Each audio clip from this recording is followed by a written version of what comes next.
Janata party భారత ప్రభుత్వం ఎవరిని భయపట్టించేదో ఎవరినో ఇల్లీగల్గా అరెస్ట్ చేసే కార్యక్రమాన్ని కొనసాగించేది.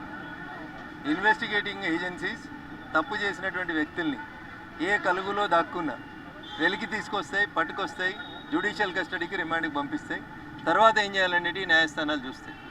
కాబట్టి సోదరి కవిత భారతీయ జనతా పార్టీ కేంద్ర ప్రభుత్వం మమ్మల్ని భయపట్టియాలని చూస్తుంది అని చేసినటువంటి కామెంట్స్ని విత్డ్రా చేసుకుంటే గౌరవప్రదంగా ఉంటుంది అనేది ఈ సందర్భంగా తెలియజేస్తా ఉన్నాను. అట్లా భయపట్టించేది ఉంటే కవితనో, కేటీఆర్నో, హరీష్నో ఆలోచించాల్సిన అవసరం లేదు. తీసుకుపోతే కేసీఆర్ని కూడా తీసుకుపోయేటోళ్ళం అట్లా భయపట్టించాలనుకుంటున్నాం. కాబట్టి తప్పుడు వ్యాఖ్యానాలు వద్దు. చేసిన తప్పుడు పనులకి బరాబరి శిక్ష పడుతుంది. పోలీసు వాళ్ళు కేసు పెడతారు, కోర్టులకు తీసుకుపోతారు. దానికి భారతీయ జనతా పార్టీ ఏమో చేస్తుంది. ఇంతకుముందు కూడా సోదరి కవిత ఇట్లే మాట్లాడింది, మోడీలు, ఈడీలు, బోడీలు అని.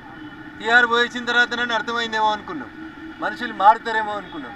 ఇప్పుడు కూడా మళ్ళీ కేటీఆర్ గారు అట్లే మాట్లాడుతారు, మోడీలకు, బోడీలకు, ఈడీలకు భయపడమని. మోడీ గారికి ఏం సంబంధం?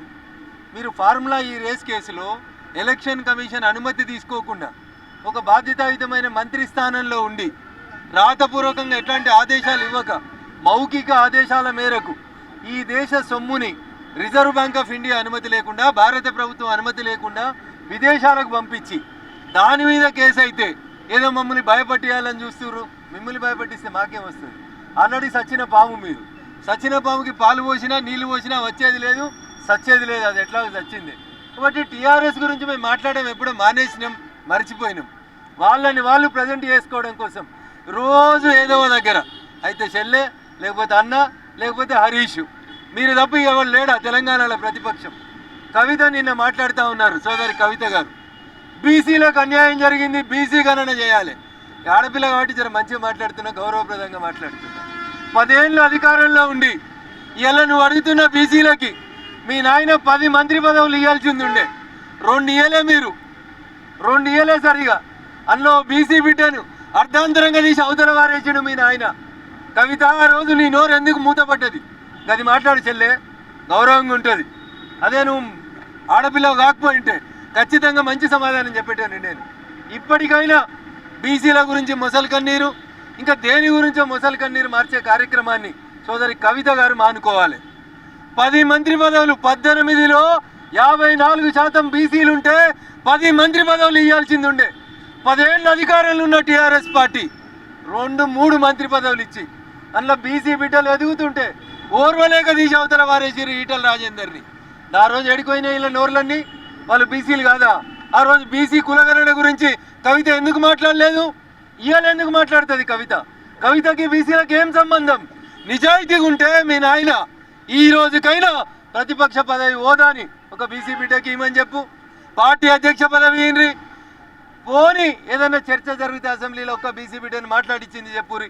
ఈ ఏడాది కోలే అయితే హరీష్ మాట్లాడాలి, లేకపోతే కేటీఆర్ మాట్లాడాలి. ఎవరు లేడా బీసీ బిడ్డ అక్కడ? ఎవరికి మాట్లాడే అర్హత లేదా? మీ అన్న కంటే ముందు, మీ బావ కంటే ముందు మంత్రులు అయిన వాళ్ళు, తలసాని శ్రీనివాస్ యాదవ్ లాంటి వాళ్ళు చాలామంది ఉన్నారు కదా అక్కడ. వాళ్ళకి ఇయ్యండ్రి, మాట్లాడిపోయిండ్రి. అందుకని మొసలి కన్నీరు బంద్ చేయండ్రి. మీడియా మిత్రులకు కూడా నాది విజ్ఞప్తి, ఆ ముగ్గురు గురించి రాయడం బంద్ చేయండ్రి.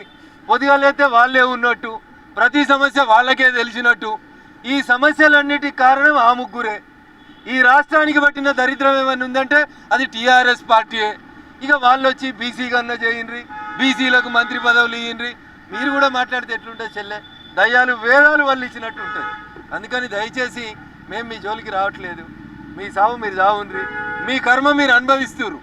అన్ని కులాలను నాశనం చేసి, అన్ని వ్యవస్థల్ని నాశనం చేసి, తెలంగాణ ఉద్యమకారుల ఉసురు పోసుకున్నందుకు మంచోడు మౌనంగా ఏడిస్తే ఆ మంచోని కన్నీరే మీ కొంపకు దాక్తుందని చెప్తారు. అది జరిగింది. ఇప్పటికైనా మౌనంగా ఉండుర్రి. ప్రజలు ఓట్లయితే ఎప్పుడన్నా 1-2 గెలిపిస్తే సంతోషపడుర్రి. ఎక్కువ ఎగిరిపడ్డారు అనుకోండి, మళ్ళీ భూమికి వేసి కొడతారు అనేది యాదికుంచుకోండి. భారతీయ జనతా పార్టీ జోలికి, నరేంద్ర మోడీ గారి ప్రభుత్వం జోలికి వస్తే మేము మొదటి నుంచి కూడా, నేను కూడా నీకంటే ఎక్కువ జై తెలంగాణ అన్నోని చెల్లె.